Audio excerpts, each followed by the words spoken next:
Apapun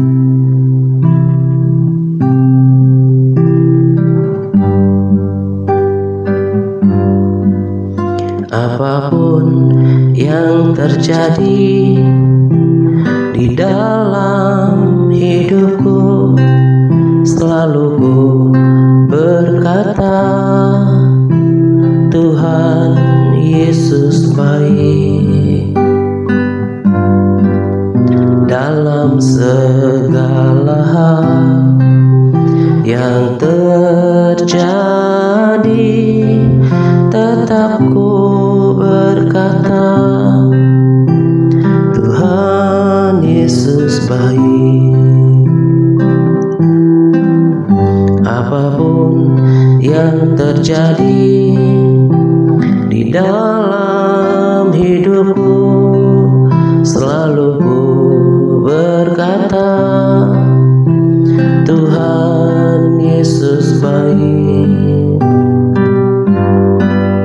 Dalam segala hal yang terjadi,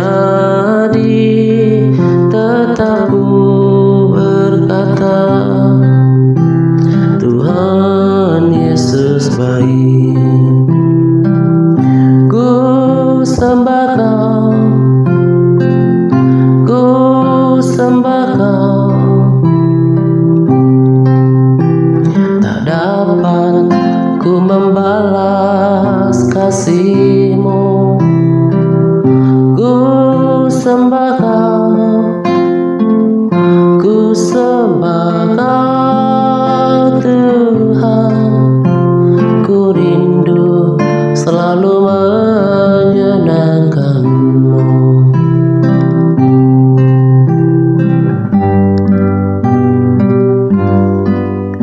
Apapun yang terjadi di dalam hidupku, selalu ku berkata, Tuhan Engkau baik.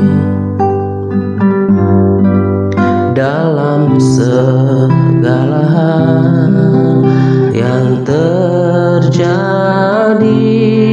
tetap ku berkata, Tuhan Yesus baik. Ku sembah Kau, ku sembah Kau, tak dapat ku membalas kasih-Mu. Ku sembah Kau, ku sembah Kau Bapa. Ku rindu selalu menyenangkan-Mu. Ku sembah Kau, ku sembah Kau, tak dapat ku membalas kasih-Mu. Ku sembah Kau, ku sembah Kau Bapa. Ku rindu selalu menyenangkan-Mu. Ku sembah Kau, ku sembah Kau, tak dapat ku membalas kasih-Mu. Ku sembah Kau, ku sembah Kau Bapa. Ku rindu selalu menyenangkan-Mu. Ku sembah Kau, ku sembah Kau, tak dapat ku membalas kasih-Mu. Ku sembah Kau, ku sembah Kau Bapa. Ku rindu selalu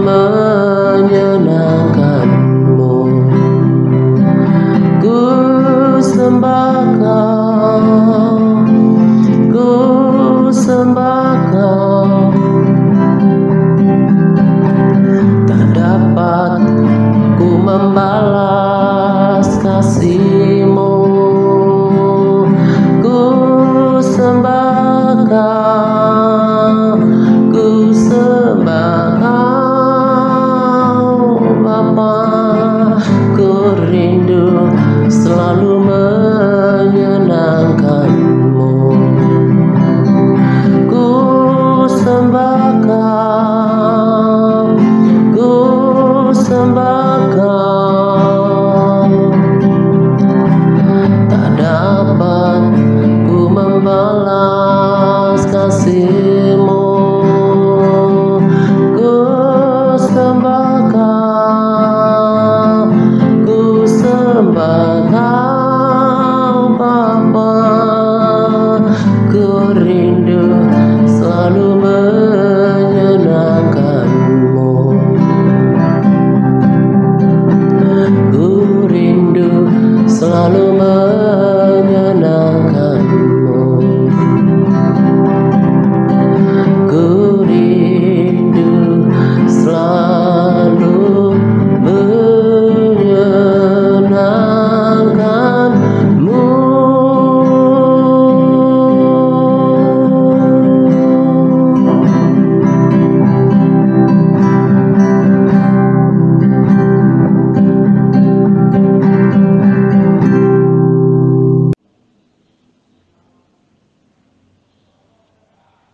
Shalom semuanya. Salam damai sejahtera untuk kita sekalian. Pada kesempatan ini saya akan berbagi sharing yang disertai dengan kesaksian hidup saya gitu ya. Saya bahkan terbeban untuk ya hati saya terdorong untuk membagikan sharing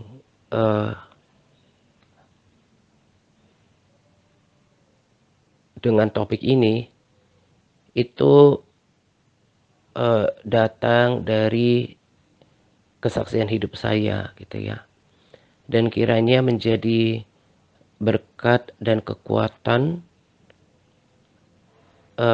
bagi setiap orang yang mendengarkannya gitu. Jadi kalau para sahabat dan juga saudara telah mendengarkan dan memperhatikan apa yang saya bagikan pada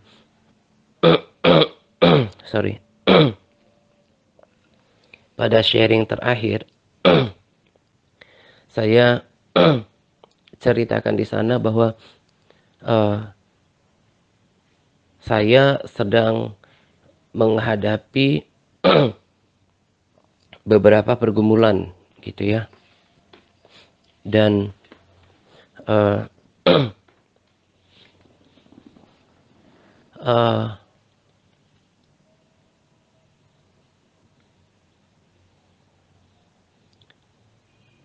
saya nggak tahu udah bilang di sana kalau Tuhan tolong ya, tapi sepertinya sih belum ya, karena kesaksiannya baru belakangan ini gitu. Jadi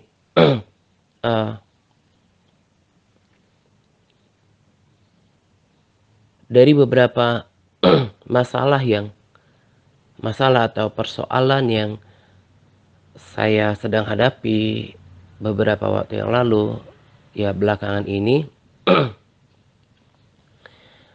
itu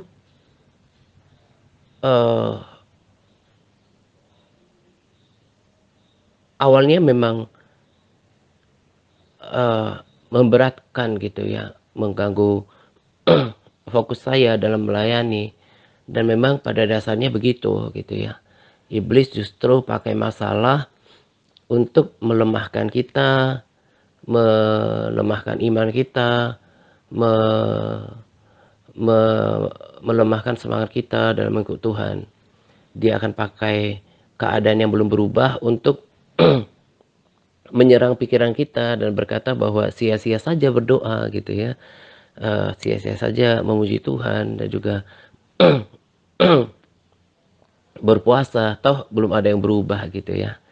Nah, sebetulnya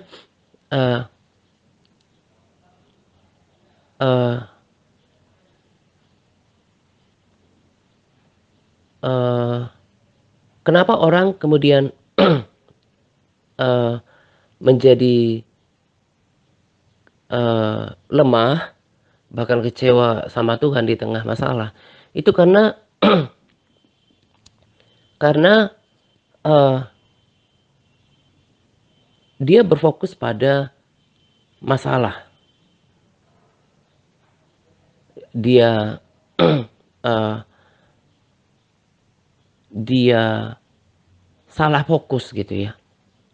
Kalau seseorang berfokus pada masalah, maka masalah itu atau persoalan hidup itu akan terlihat semakin besar dan terasa semakin berat. Tapi kalau kita berfokus kepada Tuhan yang menciptakan miliaran galaksi dan juga bintang-bintang, maka kita akan tahu bahwa persoalan yang sedang kita hadapi itu gak ada apa-apanya sama sekali. Makanya perkataan salah seorang hamba Tuhan yang saya bagikan di akun pribadi saya sangat cocok di hati saya gitu ya. Kebanyakan kita kemudian fokus pada persoalan atau masalah, bukan fokus kepada Tuhan yang sanggup menyelesaikan segala masalah gitu. Fokus kita, pikiran kita melulu ke masalah dan persoalan yang sedang terjadi, sehingga kita tidak melihat jalan Tuhan dan tidak akhirnya mengabaikan Tuhan yang bukan cuma jauh lebih besar dari masalah kita, tapi Tuhan yang memang akan memberikan jalan keluar kepada kita. Akhirnya kita berputar-putar di dalam masalah itu, kita menjadi lemah, kita kehilangan fokus, kehilangan semangat untuk mencari Tuhan. Dan memang itu tujuan si jahat gitu. Bagaimana melemahkan kita, iblis maunya kita fokus sama masalah. Bahkan kecewa sama Tuhan, itu tujuannya. Dan perhatikan apa yang saya katakan ini, dan apa yang saya katakan ini didukung oleh beberapa kesaksian. Jangan pikir bahwa kekecewaan kepada Tuhan itu tidak membahayakan keselamatan. Ada kesaksian yang saya baca dan itu juga rasanya dibagikan di TRC Facebook gitu ya, yang grup sorry. Ada orang yang selama hidupnya Tuhan izinkan banyak masalah, tetapi orang ini selalu mencari kekuatan daripada Tuhan, lalu Tuhan menyegarkan jiwanya dengan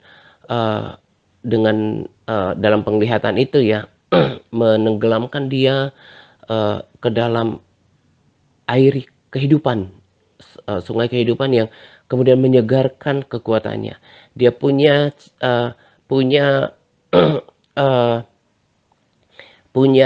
punya keputusan yang tepat untuk selalu mencari Tuhan. Tetapi ada juga kesaksian yang saya baca, orang yang dia mengalami masalah dan juga tepatnya sih dalam kesaksian itu dia sakit, dia berharap kepada Tuhan dan Tuhan tidak memberikan jalan keluar. Dia malah berputus asa dan kecewa. Dan dia tidak berada di surga, tapi ada di neraka. Nah, jadi yang saya mau katakan, jangan anggap biasa dengan kekecewaan. Saya yakin, ini keyakinan saya, orang bisa nggak setuju, tapi saya yakin dan kesaksian juga mengkonfirmasi bahwa orang kalau udah kecewa sama Tuhan, itu Tuhan nggak berkenan. Karena apa? Orang yang kecewa sama Tuhan itu juga kan berarti sama dengan orang yang nggak punya iman. Tuhan tidak berkenan kepada orang yang tidak hidup dengan iman kepada Tuhan gitu. Jadi berbahaya kalau kita tidak menjaga hati dan pikiran kita gitu ya. Nah, jadi panah-panah si jahat untuk melemahkan orang Kristen itu, untuk menggagalkan goalnya orang percaya itu sampai kepada kerajaan surga. Salah satunya adalah ini, kekecewaan kepada Tuhan. Menjadi lemah tadi supaya dia nggak berdoa. Iblis tahu kalau kita berdoa, memuji, menyembah Tuhan, apalagi berpuasa, kita akan mendapatkan kekuatan baru. Dan iblis nggak mau kita melakukan itu, supaya kita nggak dapatkan kekuatan baru. Kita menjadi lemah, kita gagal gitu kan. Nah, kita bahkan menjadi kecewa sama Tuhan. Dan jangan pikir bahwa orang yang sudah, jangan pikir hanya orang yang yang dangkal kerohanian yang bisa kecewa sama Tuhan. Enggak. Ada banyak orang yang sudah tahu banyak kebenaran, bahkan sudah melayani Tuhan, bisa juga kecewa kepada Tuhan karena tidak menjaga hatinya. Gitu. Jadi jangan anggap perkara ini uh, uh, uh, uh, sesuatu yang biasa atau perkara gampang. Itu sangat serius dan bahkan membahayakan keselamatan kita, gitu ya. Nah, iblis panahnya itu dilemahkan, dibuat kecewa, gitu kan. Padahal di satu sisi kita harus tetap percaya bahwa Tuhan itu setia, gitu ya.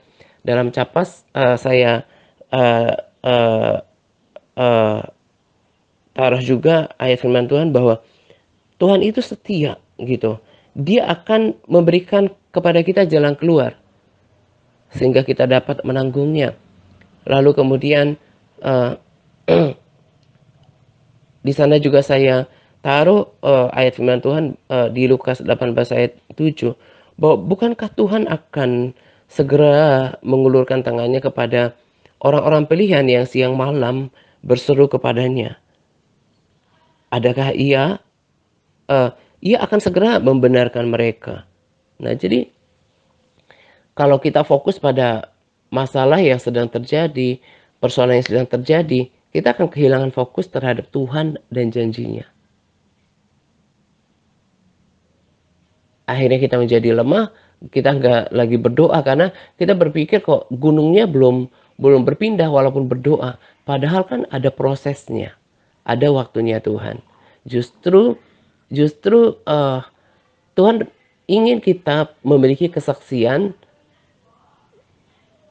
ketika kita melewati persoalan dan masalah yang sedang terjadi. Kita memiliki kesaksian tentang Tuhan, lalu kita bersaksi menjadi berkat rohani dan memberikan kekuatan kepada orang lain.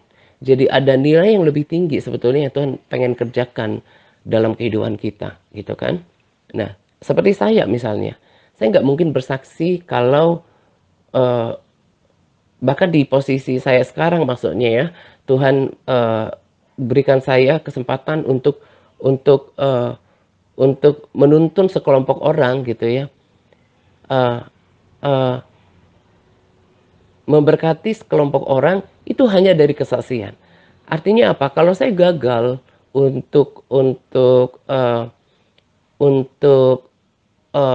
melewati persoalan atau masalah yang sedang terjadi dengan caranya Tuhan, dengan cara yang benar, maka saya tidak bisa lagi menjadi kesaksian. Sementara ini juga kesaksian adalah menjadi topik atau bahan pembicaraan yang menguatkan orang. Gitu. Jadi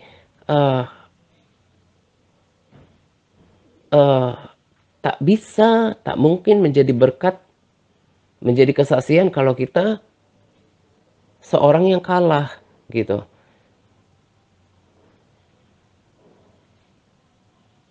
Dan Tuhan tidak pakai orang-orang yang punya mental kalah.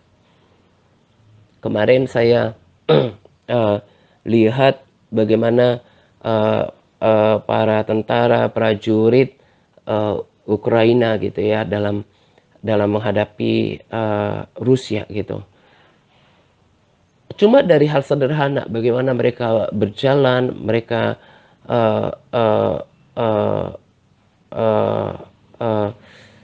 siap siaga dari postur tubuhnya, mereka betul-betul siap, mereka tangguh gitu ya. Itu sangat menyentuh hati saya dan memotivasi saya bahwa sebaiknya memang seharusnya sejatinya prajurit atau tentara Kristus itu seperti itu. Dia tangguh, dia tetap punya tekad yang kuat dan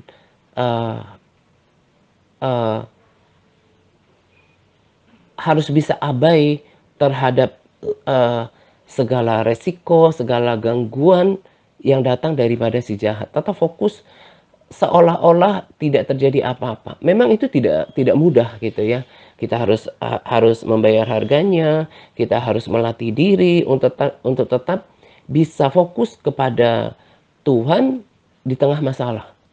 Justru orang yang dewasa rohani dan memiliki pengenalan Tuhan yang baik itu terlihat ketika dia dalam masalah gitu. Kekuatan rohaninya, kedalaman persekutuannya dengan Tuhan itu akan terlihat ketika dia dalam masalah. Apakah selama ini dia sungguh-sungguh mengenal siapa Tuhan? Apakah dia sungguh-sungguh hidup dalam kebenaran gitu ya? Karena kalau cuma tahu firman itu gampang.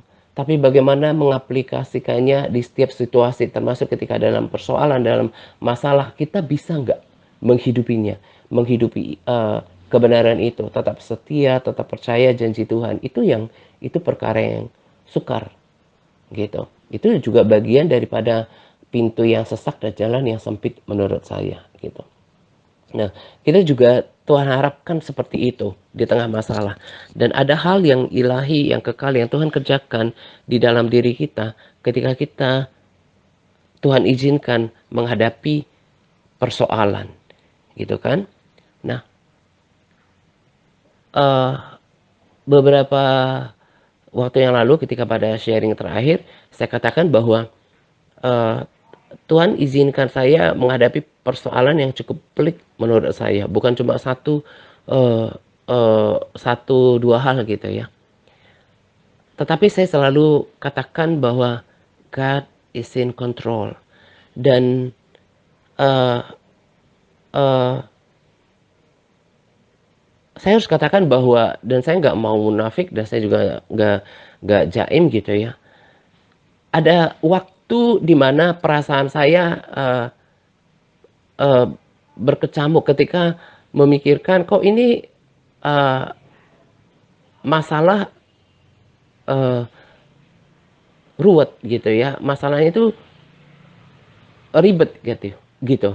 Nah, tapi itu adalah perasaan yang sementara ya. Jadi saya katakan tadi, saya nggak mau jaim, saya nggak mau munafik. Itu adalah bagian daripada emosi atau perasaan yang, ya emosi itu kan bagian dari perasaan yang ada di dalam diri manusia. Tapi persoalannya adalah apakah kita mau terus dilemahkan oleh perasaan kita. Ya, karena lawan kita yang paling besar adalah keakuan dan kedagingan kita. Nah, tapi saya nggak mau terus berputar-putar dalam perasaan itu, pikiran itu. Saya segera bangkit gitu. Dan belajar berkata bahwa Tuhan, masalah ini kan ketika saya ingat masalah itu on proses gitu ya, saya katakan Tuhan masalah yang ini saya udah serahkan kepada Tuhan. Bahkan bertobat juga kalau saya sempat share masalah itu kepada yang saya katakan itu kan orang kenalan saya.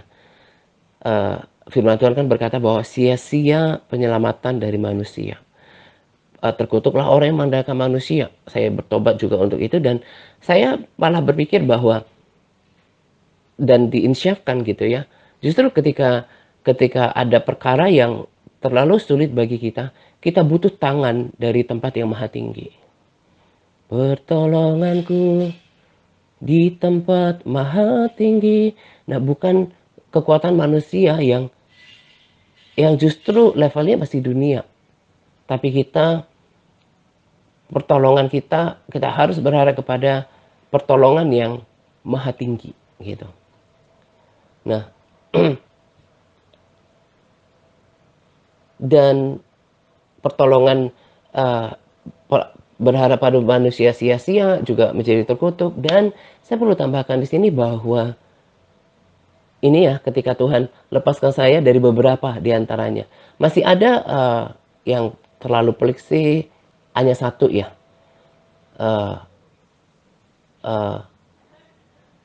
Sekarang beberapa Tuhan sudah lepaskan gitu.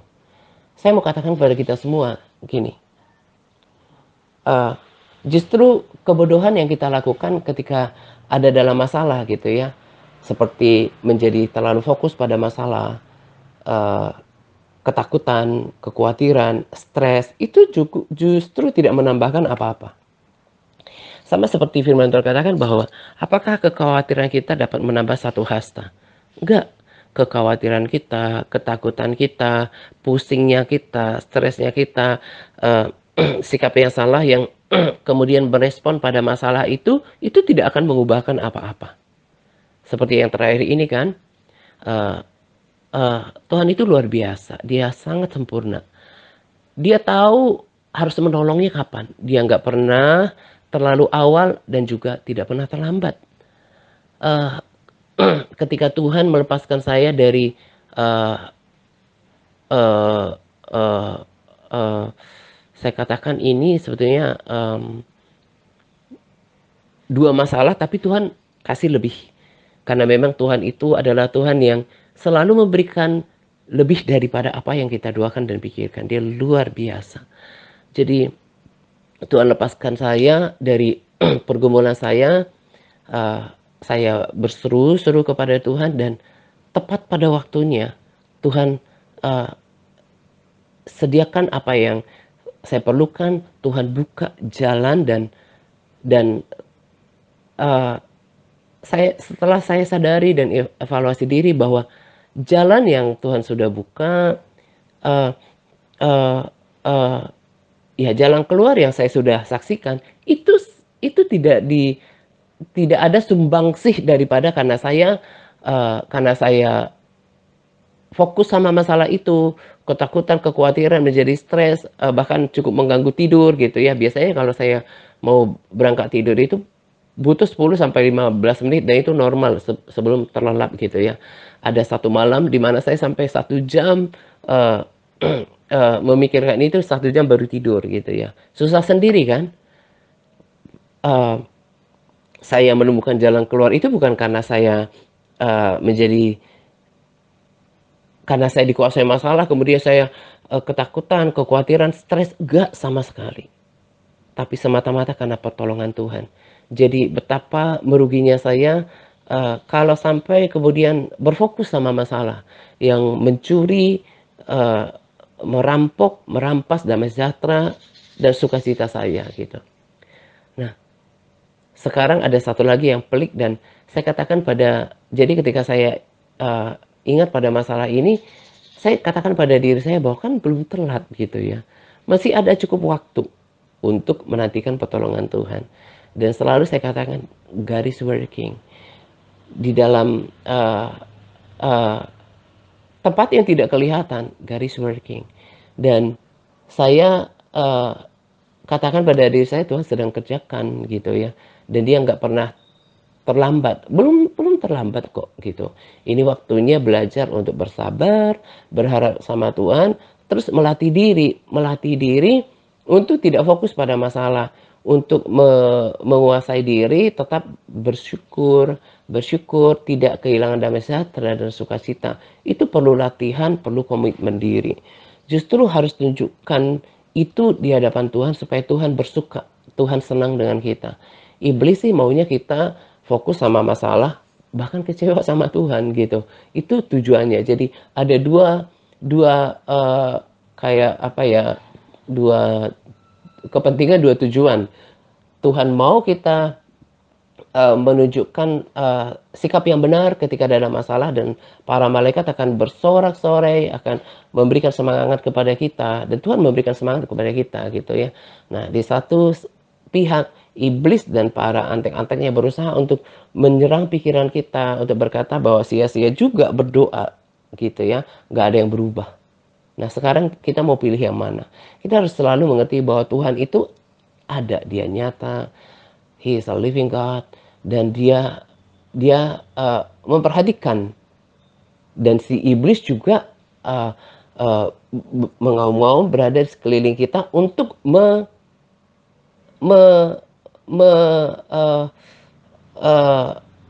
mengalahkan kita gitu ya. Dia perhatikan bagaimana reaksi kita ketika dalam masalah gitu. Dan dia akan sangat marah ketika kita tidak kehilangan damai sejahtera, tidak kehilangan sukacita, tetap berdoa memuji Tuhan sekalipun persoalan kita on proses. Karena Tuhan proses, Dia Allah yang setia gitu ya. Nah, iblis akan terus berusaha untuk melemahkan, dan dia akan sangat murka ketika kita tetap bisa berjalan dengan iman, tetap bersyukur, tetap bersukacita, bahkan terus memuji-muji Tuhan. Itu akan sangat menghancurkan uh, uh, perasaan dia gitu ya. Nah, kita mau ikut yang mana gitu. Dan setiap kali saya ada masalah, saya justru perkatakan pada masalah itu bahwa Tuhan sudah selesaikan bagiku. Dan aku mengucap syukur. Itu kan yang selalu saya bagikan. Kenapa saya suka pengkhotbah seperti itu saya bagikan di akun pribadi saya.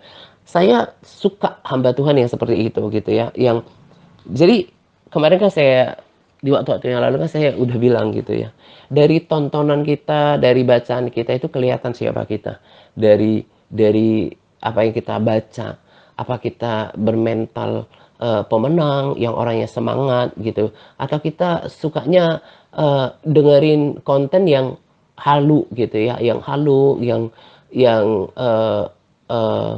yang apa ya, yang apa ya, cuma bisanya sensasi gitu ya. Saya nggak ada saya bagikan di akun pribadi saya gitu, ya seperti itu. Makanya dari tontonan orang, bacaan orang, itu kelihatan kerohaniannya seperti apa, seleranya seperti apa, eh, kedalaman pengenalan Tuhan seperti apa gitu, keteguhan imannya, pokoknya apa ya, ya kerohaniannya lah kelihatan dari situ gitu. Saya suka yang memberikan semangat, yang punya kedalaman uh, uh, pengenalan uh, yang teguh sama Tuhan gitu. Itu yang saya bagikan gitu. Yang berapi-api, yang kalau didengarin itu uh, me spread the spirit gitu ya, menyebarkan semangat di dalam diri kita gitu. Itu yang saya ingin daripada mereka. Make up your mind to pray. Tetapkan hati, putuskan untuk tetap berdoa. Itu kan kata-kata yang powerful gitu ya. Uh, itu yang saya suka, bukan konten atau bacaan yang menimbulkan ketakutan, kebingungan, yang membuat kehilangan damai sejahtera gitu ya. Tapi kata-kata yang semakin mendekatkan diri sama Tuhan gitu. Uh, gitu. Nah, buat yang bisa bahasa Inggris, bisa dilihat bahwa video-video itu sangat memberkati gitu. Nah, sekarang tergantung respons kita, apalagi di tengah masalah yang belum selesai. Saya cukup bisa menerima nubuatan salah seorang hamba Tuhan yang berkata bahwa kita akan masuk resesi sampai tahun 2025 kalau nggak salah dia katakan pada videonya gitu ya. Jadi resesi ekonomi. Jadi masalah masih akan berkepanjangan. Kita lihat usaha dan pekerjaan kita tidak membaik ya. Bahkan ada yang kehilangan pekerjaan, ada kehilangan usaha, banyak pergumulan gitu. Dan kalau kita punya respon yang salah, maka kita akan cenderung, kita akan menjadi kalah, kita akan lemah gitu. Sementara firman Tuhan udah bilang gitu, kalau kita di dalam hidup ini supaya kita kuat, maka yang benar adalah carilah Tuhan dan kekuatannya, carilah wajahnya selalu. Ada 2 ayat firman Tuhan dalam Alkitab yang mengatakan itu, bahwa supaya kuat di dalam menghadapi masalah ini jangan pakai kekuatan sendiri. Tadi saya katakan kita justru butuh tangan yang maha kuat dari tempat yang maha tinggi. Itu yang kita cari. Itu yang kita harapkan gitu ya. Makanya kalau orang mau kuat di dalam menghadapi pergumulan hidup, persoalan hidup yang tadi saya katakan, kalau nubuatan itu betul dan saya sejauh ini menerimanya, masih akan panjang mengalami resesi ekonomi, orang kemudian kesulitan dalam hal keuangan, dalam pekerjaan, dalam usaha, bahkan ada yang sampai kehilangan pekerjaan, ada yang bangkrut usahanya. Cara yang tepat apa? Supaya bisa bertahan, carilah Tuhan dan kekuatannya. Carilah wajahnya selalu.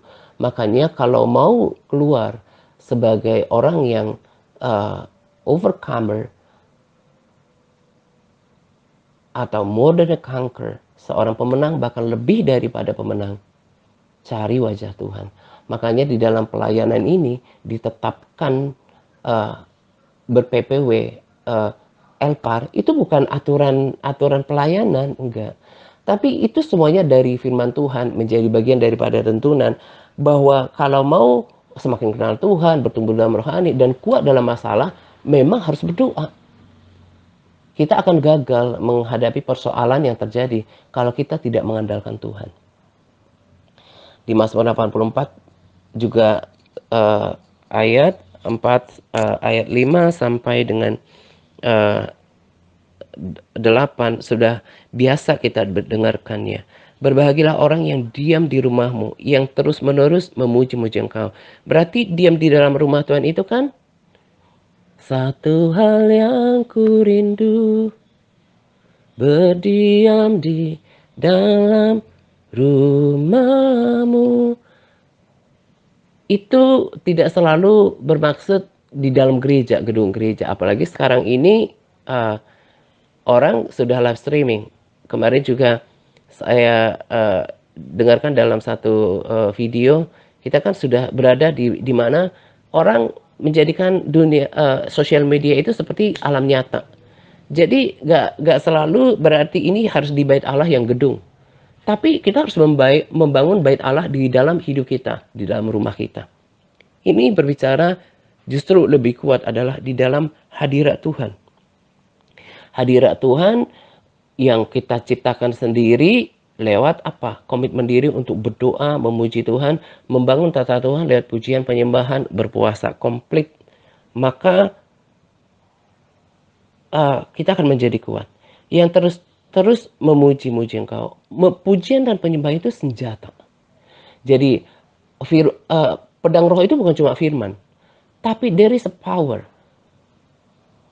in the praise and worship. Ketika kita memuji Tuhan itu ada kuasa gitu. Itu pedang gitu. Makanya tempoh hari kan saya bilang, saya prihatin sama orang kalau nggak banyak memuji menyembah Tuhan. Ketika kita berdiam di hadirat Tuhan, kita akan kekuatan kita akan menjadi kekuatan Tuhan. Ada transfer kekuatan. Makanya kalau cuma diam di hadirat Tuhan gitu ya, ya perhatikan semuanya ini ya. Ya dalam masalah, datang sih berdoa. Tapi pikirannya pada masalah. Salah betul. Gak akan menemukan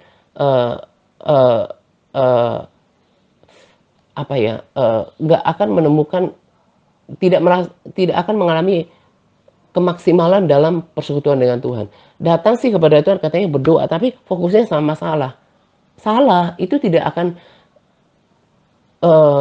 berhasil, dan itu juga berkenan di hadapan Tuhan. Justru ketika kita berdoa, cari Tuhan, cari kekuatannya, bawa puji-pujian gitu, mengucap syukur, maka terus memuji-muji Tuhan,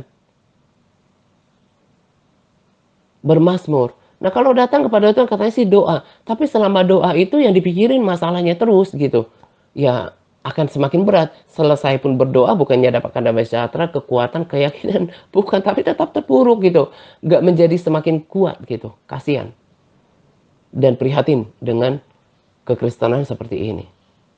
Tadi saya katakan berbicara tentang tentara, Tuhan mau kita menjadi orang-orang yang kuat, yang tangguh, yang tahu siapa Tuhan yang ada di depan kita. Bahkan lagu yang kemarin juga yang saya bagikan, yang penyembahan itu agak jarang saya bagi lagu, tapi ada kata-katanya yang sangat powerful. Dikatakan, dia di depanmu, dia di kananmu, dia di kirimu, dia di belakangmu, dia he surrounds you. Dia mengitarimu, bersamamu. Nah kalau kita nggak punya iman seperti ini, lemah imannya, tak mungkin orang berkenan kepada seseorang yang kehilangan iman. Perhatikan itu, kekecewaan, kehilangan iman itu kan tidak berkenan di hadapan Tuhan. Kalau nggak berkenan, masuk surga apa enggak? itu kan sebenarnya lebih utama, tapi dalam kehidupan juga apakah akan menemukan jalan keluar? Doa orang benar bila dengan yakin didoakan, besar kuasanya. Dalam berdoa pun perlu iman. Makanya tadi saya katakan, eh, dan saya mau katakan bahwa orang kalau berhenti membaca firman, berhenti berdoa, berpuasa, memuji Tuhan, itu berarti sudah kehilangan iman dan pengharapan. Sekalipun melakukan par, itu nggak berkenan. Jadi harus kita bisa uh, uh, katakan pada pikiran kita, harus memutuskan bahwa saya tetap memuji Tuhan karena ada kuasa di sana. Saya tetap berdoa mendapatkan kekuatan baru daripada Tuhan. Makanya perlu par. Par itu bukan aturan TRC, menjadi tuntunan karena sudah dapat pewahyuan dari firman Tuhan gitu. Jadi kasihan orang kalau dalam masa sukar sekarang, apalagi dalam menghadapi pergumulan, malah nggak berdoa. Justru harus semakin sungguh-sungguh melakukannya, berdoa, berpuasa. Saya kemarin kan sudah bilang, saya bersyukur sekarang ini yang saya butuhkan cuma apa? Dalam kebutuhan sehari-hari. Saya suka minum uh, uh, uh, uh, ya mungkin seperti jamu lah ya, kondimen yang saya beli, rempah yang saya beli. Padahal ini sebuah budaya yang jauh daripada latar belakang keluarga saya gitu ya. Tapi setelah banyak ngerti dan ngerasakan, uh, uh, maka saya itu yang menjadi kebutuhan saya gitu. Termasuk manfaat kopi tanpa gula gitu. Jadi setiap hari uh, saya beli kurkuma temulawak, kemudian kunyit, jahe, uh, uh, lada hitam, itu kan semuanya kalau googling itu manfaatnya bagus untuk kesehatan. Dicampur dengan lemon atau kadang-kadang dengan jeruk nipis gitu ya, lime. Kemudian tanpa gula, itu aja yang saya perlukan pagi hari sebetulnya. Rempah, lalu kemudian kopi pahit tanpa gula, uh, uh, air putih seperlunya, itu sudah cukup sampai sore gitu. Menyehatkan tubuh saya juga lebih cepat untuk membuang lemak gitu. Gak akan ada yang uh, gak ada efek samping daripada kita kehilangan lemak gitu. Justru selama ini kan kebanyakan makan akhirnya berlemak, malah menimbulkan berbagai penyakit, mulai dari diabetes lah, ya kan, obesitas itu kan sangat berpotensi untuk berbagai penyakit gitu. Nah ini kan yang kalau pemahaman saya ya, sorry saya salah. Orang kalau dalam pressure, dalam tekanan kan suka cari pelarian gitu dengan berbagai macam gitu, mungkin ketontonan, mungkin makan dan minum. Ini cara pelarian yang salah. Dalam keadaan masalah justru carinya kan mau memuaskan kedagingan kan, mulai dari makan dan minum atau keinginan yang hawa nafsu yang lain gitu ya. Akhirnya malah larinya ke makanan. Salah gitu ya. Malah kelihatan di tengah himpitan masalah kok malah semakin kelihatan makmur, tambah gemuk, dan kesannya semakin tua gitu ya. Saya kalau ini lagi-lagi bukan mau apa ya, bukan mau uh, apa itu istilahnya, bukan mau uh, apa ini kan diri gitu ya, saya lupa istilahnya. Uh, tapi saya mau kasih tahu positifnya, benefitnya daripada kita hidup sehat dengan kayak tadi gitu ya, mengurangi banyak makan. Justru yang kita dapatkan itu adalah kebermanfaatan yang lebih gitu ya, kayak menjadi kita sehat, kuat, juga tangguh, bukan cuma di dalam uh, uh, fisik, tapi terlebih dalam kerohanian gitu. Jadi adalah salah ketika orang kemudian dalam himpitan, dalam masalah, malah yang dicari makanan, memuaskan diri, bukannya melatih diri untuk berpuasa.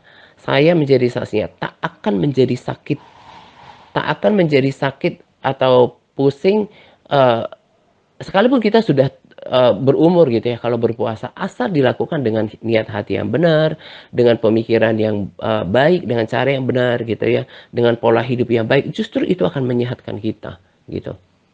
Nah, itu yang saya, eee eee, hidupi, pola hidup sehat dan juga menjaga persekutuan dengan Tuhan. Akhirnya saya menemukan jalan keluar, kekuatan di dalam, eee di tengah-tengah masalah.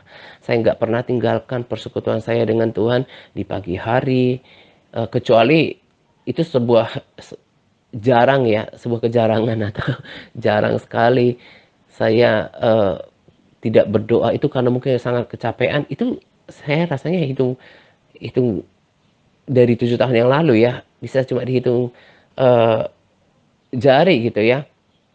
Lalu kalau siang hari, eee berdoa tidak berdoa itu ketika mungkin di luar, itu bahkan kalau kondisinya, masih memungkinkan untuk doa siang gitu ya, saya segera pulang untuk sampai jangan kehilangan persekutuan saya.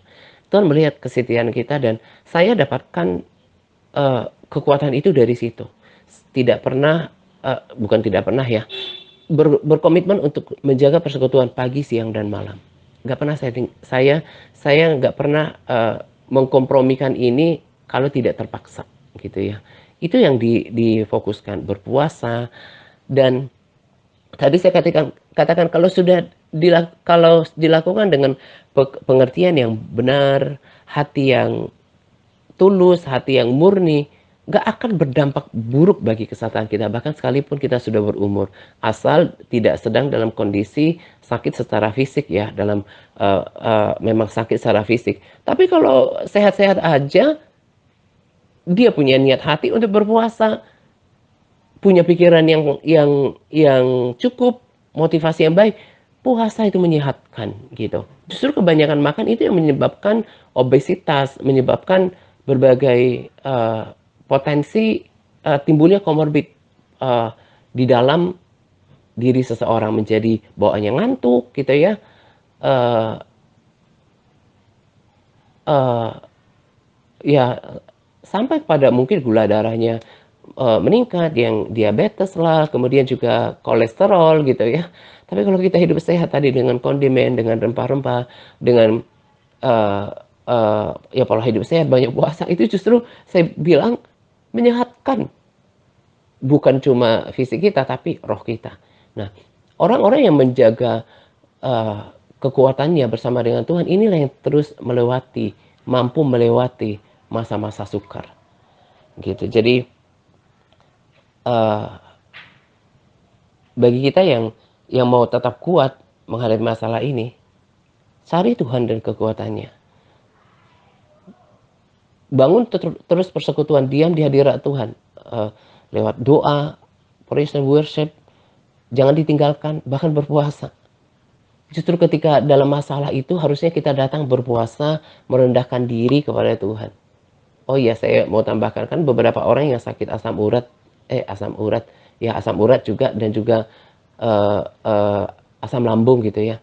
Saya baca di sebuah deskripsi, orang yang, rutin mengkonsumsi kunyit gitu ya, air kunyit atau entah dengan, udah bubuk itu diseduh tiap pagi, itu menyembuhkan dia dari asam lambung. Memang kondimen ini, rempah-rempah ini banyak manfaatnya gitu dan saya udah rasakan gitu ya. Jadi, eee kalau sering minum itu di pagi hari, itu juga kan kunyit eee, memiliki kandungan anti-inflamasi, anti peradangan gitu. Jadi itu menyehatkan. Jadi buat kita-kita yang ada sakit asam urat lah, yang, eee, itu juga menurunkan kolesterol kalau nggak salah kunyit itu, gitu ya. Hidup sehat lah supaya, ibadahnya kuat,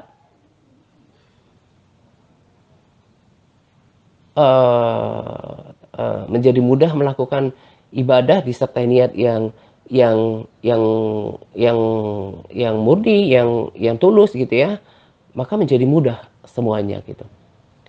Jangan fokus pada masalah, tapi fokus kepada Tuhan yang yang lebih besar daripada masalah. Adalah salah ketika seseorang memandang Tuhan sejauh daripada masalah yang belum terselesaikan. Ngerti kan? Jadi kalau kita memandang Tuhan, oh masalah saya belum selesai, belum ada jalan keluar, maka Tuhan itu tidak lebih besar daripada masalah berarti. Itu kan sebuah pemikiran yang keliru. Tapi pandanglah Tuhan yang menciptakan uh, billion of stars, galaksi, yang kekuatannya itu nggak bisa dipahami. Jadi compare dengan masalah yang kita hadapi itu nggak ada apa-apanya. Nah, teruslah jaga persekutuan dengan Tuhan, cari wajah dan kekuatannya, lalu kemudian perkatakan pada masalah bahwa masalah itu sudah dikerjakan oleh Tuhan. Bersyukur karena Tuhan sedang kerjakan. Nah, untuk sampai ke sini kan perlu apa? Pengenalan akan Tuhan, perlu uh, perlu dibekali dengan firman Tuhan, janji Tuhan. Kalau uh, kalau otak kita nggak dipenuhi dengan firman Tuhan bahwa Tuhan, kita nggak betul-betul hafal bahwa Tuhan akan dengar segera membenarkan orang yang berseru siang dan malam, Tuhan akan memberikan jalan keluar, kemudian Tuhan akan melepaskan orang berseru pada Dia. Maka apa? Yang di pikiran kita ini adalah pikiran kekhawatiran, ketakutan, amarah, dan kekecewaan. Dan itu sangat membahayakan. Itu bukan cuma merugikan kita sendiri, tapi akan membahayakan keselamatan kita. Itu yang saya tetapkan pada diri saya. Kalau Tuhan, saya katakan pada diri saya, kalau Tuhan udah lepaskan saya pada beberapa masalah, saya harus ingat bahwa Tuhan juga akan selesaikan masalah yang sedang terjadi tepat pada waktunya.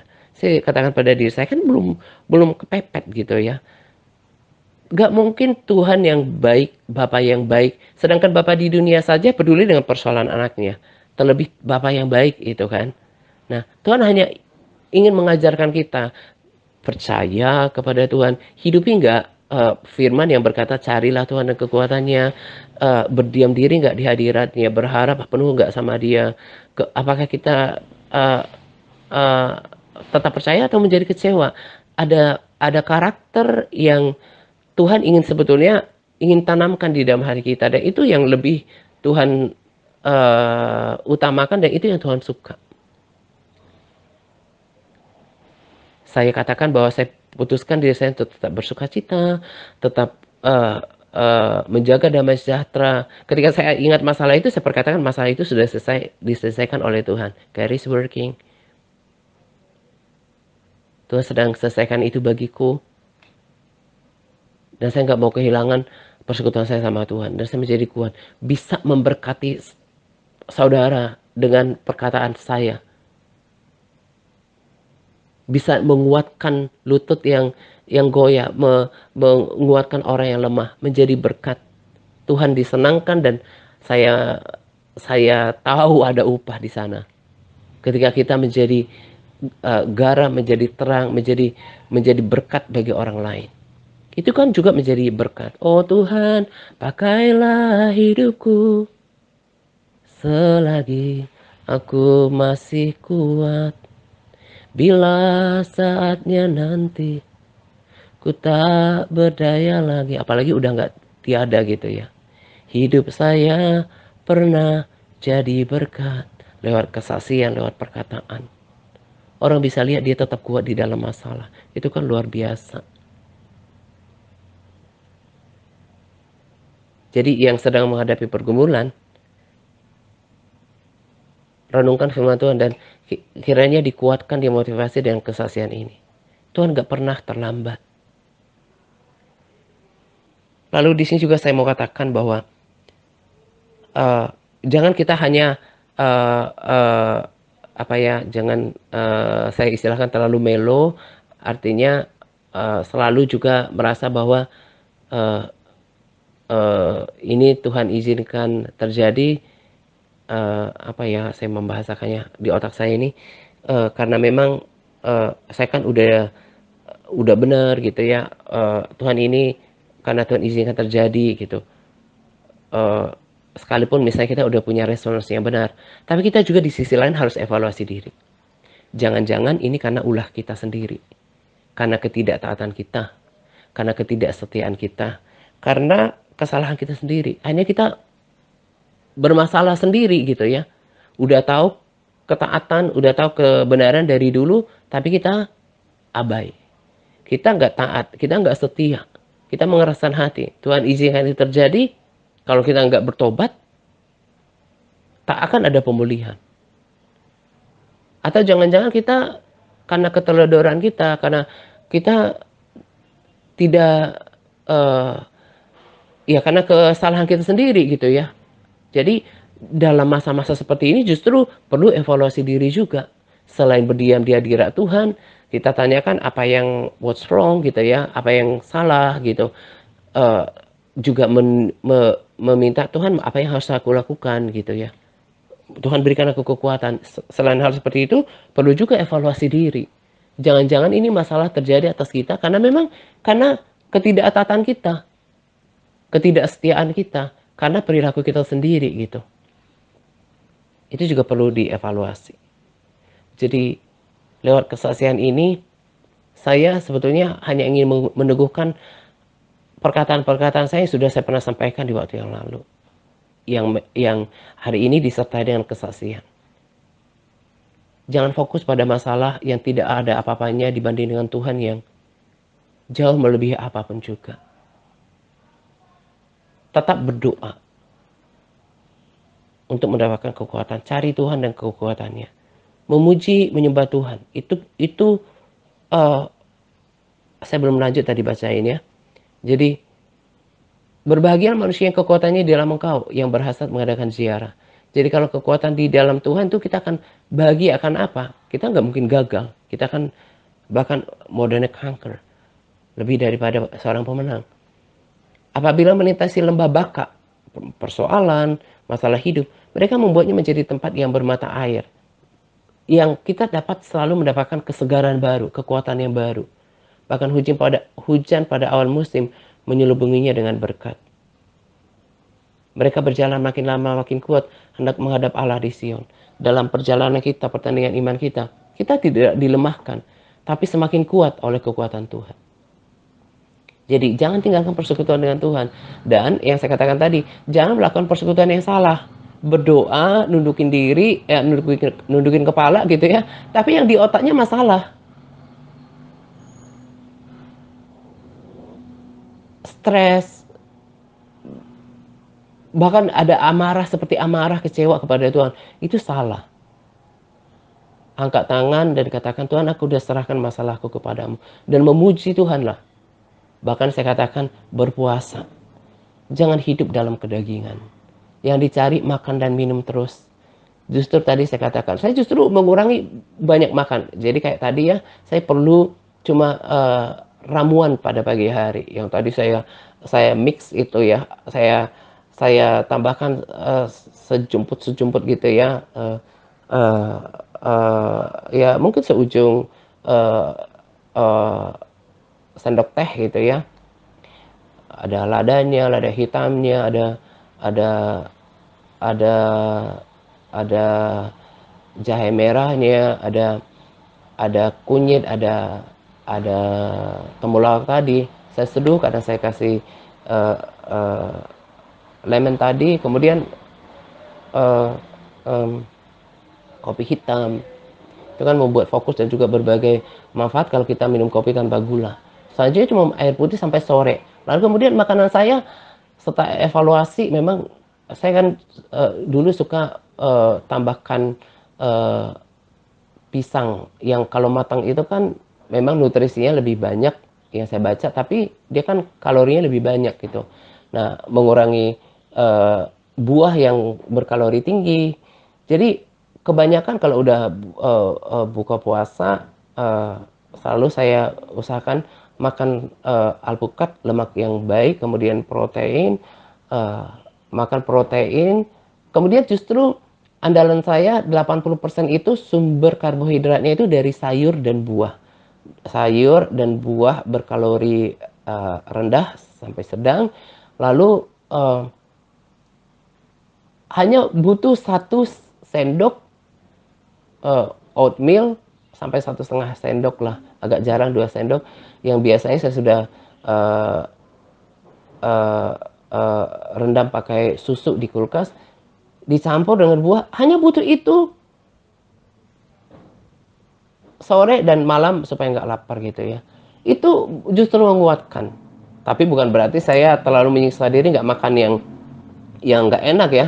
Belum lama ini juga saya ada cheat meals di rumah makan Padang ya, enak kan ya untuk kita uh, uh, makanan Padang. Tapi udah tahu. Oh nanti kalau misalnya makannya siang, kan udah dibekali dengan pemikiran ilmu dari yang saya rekomendasikan videonya gitu ya. Kalau kalau makannya ya tetap fokusnya protein, yang dagingnya, yang rendangnya, yang dada ayamnya, saya banyak lebih dari 2 porsi pun nggak masalah gitu ya. Sedikit nasi, kemudian sorenya saya eh, olahraga, olahraga beban, yang squat gitu ya, yang dengan beban juga itu kan membakar gula itu. Malamnya juga kemudian hanya ditutup dengan karbohidrat, sayur dan buah, nggak akan lagi menimbulkan uh, kegemukan gitu ya. Nah, tapi hari-harinya hidup sehat, pola hidup sehat justru itu membawa dampak yang baik bagi kesehatan saya, bukan cuma fisik tapi kerohanian saya. Jadi jangan jangan ya tadi saya bilang narsis ya. Jadi bukan saya narsis bilang tentang kekuatan saya, looknya malah kelihatan muda. Itu semua dampak daripada tadi gitu. Nah, justru orang semakin sehat, semakin kuat, bahkan semakin hemat kalau menjaga pola makannya. Ya kan porsi makan saya sekarang dengan proses yang setelah evaluasi gitu ya, itu yang harusnya eh, saya konsumsi, saya beli untuk 6 bulan, akhirnya kan dengan pola makan yang semakin dikurangi bisa untuk 1 tahun. Menyehatkan juga, menyehatkan buat kantong gitu loh. Jadi jaga, maaf ya saya harus katakan, jaga mulut kita. Jangan apa-apa yang dicari itu makan gitu. Yang penting memuaskan hawa nafsu gitu. Jangan hidup dalam kedagingan. Memang makanan itu fun gitu ya, menyenangkan gitu. Tapi jangan menjadi hamba makanan gitu. Nah, itu diperhatikan. Yang dibangun itu adalah manusia rohani kita yang sekarang ini. Jadi belajar berpuasa, berkomitmen berpuasa, merendahkan diri di hadapan Tuhan. Kalau nggak sanggup 1 hari sampai sore, sampai siang juga kan boleh. Ada berbagai macam jenis puasa di Alkitab. Puasa Daniel juga sah kok. Kalau memang ada alasan satu dan lain hal, kemudian nggak bisa dry fasting, ya kan, nggak makan dan minum, itu juga oke. Yang penting niat hatinya, kesungguhan hatinya untuk merendahkan diri di hadapan Tuhan, gitu. Nah itu yang saya mau sampaikan pada kesempatan ini. Kesaksian saya akhirnya memberkati kita semuanya. Tunjukkan kepada Tuhan bahwa saya sudah tahu firman dan saya mau hidup dalam iman. Saya mau lewati semuanya dengan cara Tuhan, dengan cara firman Tuhan gitu. Iblis maunya kita fokus sama masalah, kehilangan damai sejahtera, sukacita, bahkan kecewa sama Tuhan. Supaya bisa dijerat dengan itu, kalau hati kita sudah tidak lagi murni, tidak lagi suci, jangan berharap ketemu dengan Tuhan. Karena apa? Memang kan sangat tidak beralasan marah sama Tuhan. Sebab selain Tuhan tidak pernah salah, Tuhan kan memang baik, Tuhan setia gitu. Kenapa kemudian janji Tuhan tidak terjadi atas hidup kita? Salahnya bukan pada pihak Tuhan, pada respons dan sikap hidup kita. Jadi kita ya, terlebih para sahabat, udah tahu banyak firman Tuhan, saatnya mengaplikasikannya. Bukan cuma ketaatan yang kayak perkataan gitu ya, bukan cuma kekudusan anggota tubuh atau keuangan, bukan soal itu saja. Tapi yang utama bagaimana kita menunjukkan sikap dan karakter kita. yang apa? Yang menanti-nantikan Tuhan, yang berharap sama Tuhan, yang mengandalkan Tuhan, yang tetap percaya, yang mengucap syukur, tetap menjaga damai sejahtera, itu kan juga bagian daripada ketaatan. Menjadi bagian daripada menjadi seorang pelaku firman Tuhan.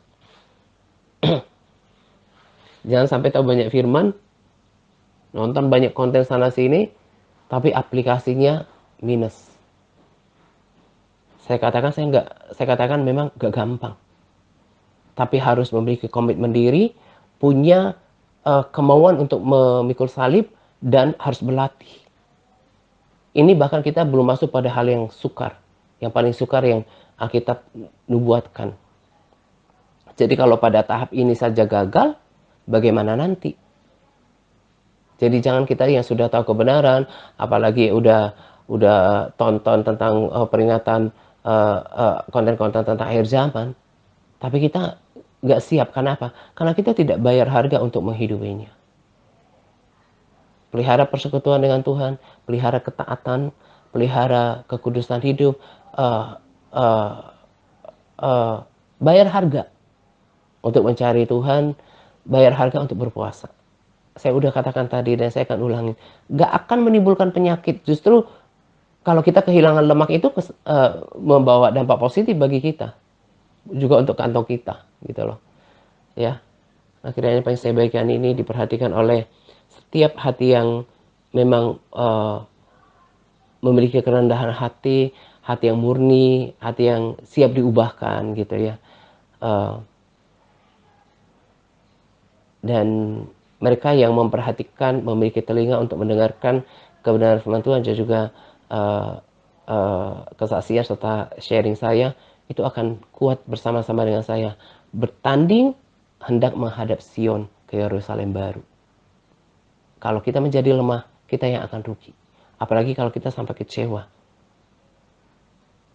Tidak akan mungkin berkenan di hadapan Tuhan. Kehilangan iman, gak mungkin berkenan kepada Tuhan. Coba evaluasi. Pertolongan Tuhan tidak akan pernah terlambat. Waktu waktu menunggu yang Tuhan izinkan terjadi, itu adalah waktu untuk belajar. Waktu untuk membentuk karakter kita. Menjadi orang yang lebih dewasa rohani. Melatih banyak hal, kesabaran kita, kemampuan kita untuk mempraktekkan apa kita tetap bersukacita, bersyukur, tetap masih bisa memuji Tuhan. Masih tetap berdoa, kemudian praktek doanya apakah hanya fokus sama masalah atau tetap fokusnya sama Tuhan. Kemarin kan saya udah bilang, selain ketaatan, kepercayaan itu juga menjadi isu yang penting. Menjadi hal yang penting yang Tuhan perhatikan dalam hidup kita. Gitu ya. Ini saja yang saya mau bagikan pada kesempatan ini. Kiranya menjadi berkat dan kekuatan bagi kita. Selamat menjelang doa pagi untuk kita sekalian. Semangat berpuasa kepada all MTRC yang bersemangat dalam berpuasa. Semangat par. Tuhan Yesus memberkati kita senantiasa. Amin.